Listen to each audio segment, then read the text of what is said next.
My grandfather came to Chicago in 1955 to a funeral, and my mother and them allowed me to go back with him for vacation. And so Emmett found out and he wanted to go. There were some questions of whether he should go or not, but they finally let him go.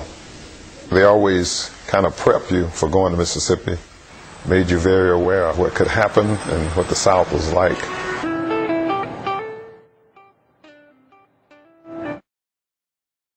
Then we decided to go to the little country store. All that day will live in infamy.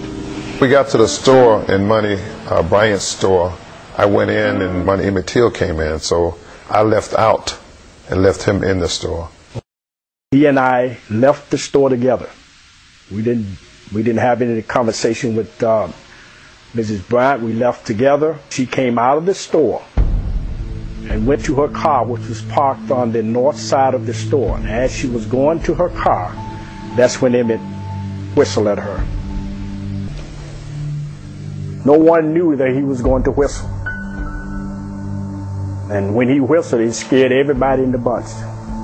And when he saw our reaction, he got scared. We all panicked, including Emmett. We jumped in the car, and when we got in the car just wasn't moving fast enough. And Emmett Till begged us not to tell our grandfather what happened, and we didn't. Most right. I am the uncle of Emmett Louis Till. Sunday morning about 2:30, someone called at the door. And I said, "Who is it?" And he said, "This is Mr. Bryant. I want to talk with you and the boy." And when I opened the door, there was a man standing with a pistol in one hand and a flashlight in the other hand.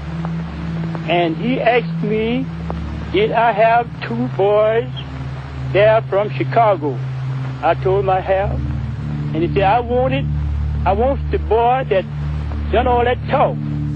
So they came to my room first, so if we weren't the one that they were looking for. So they passed on through the house to the third room. And I look up and I see this Roy Bryant. I knew him. And I saw the other tall, bald-headed man. They was hollering and fussing. They told me to lay back down and go to sleep. But I kept my eyes open and saw what was going on, that they was going to take Emmett. I took him out of the bed, and I don't think he really knew what was going on. So he was answering their question, but he wasn't saying yes, sir, and no, sir. So they became irate about that, and they started cursing and swearing.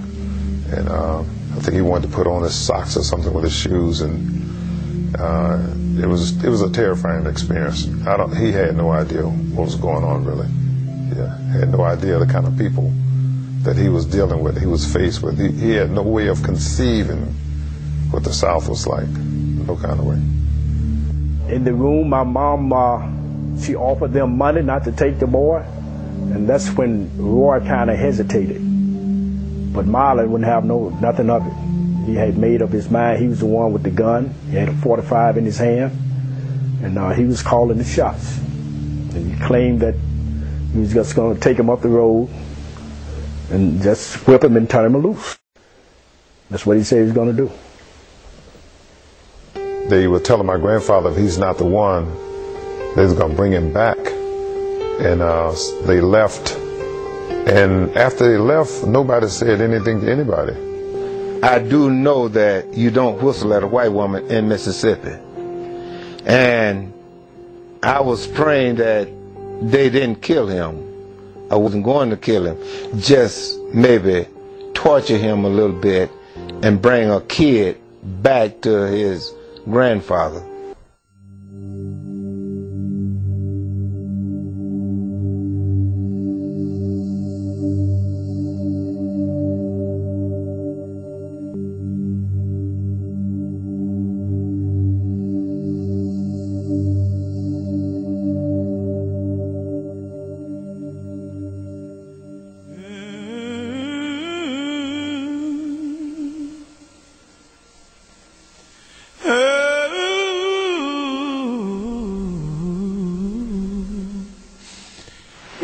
sheriff came and told me they had found the body at Phillip and wanted me to go and identify the body, which I did.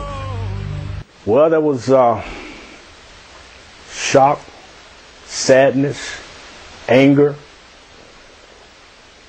and almost unbelief, you know. But it was a strange feeling. Strange feeling.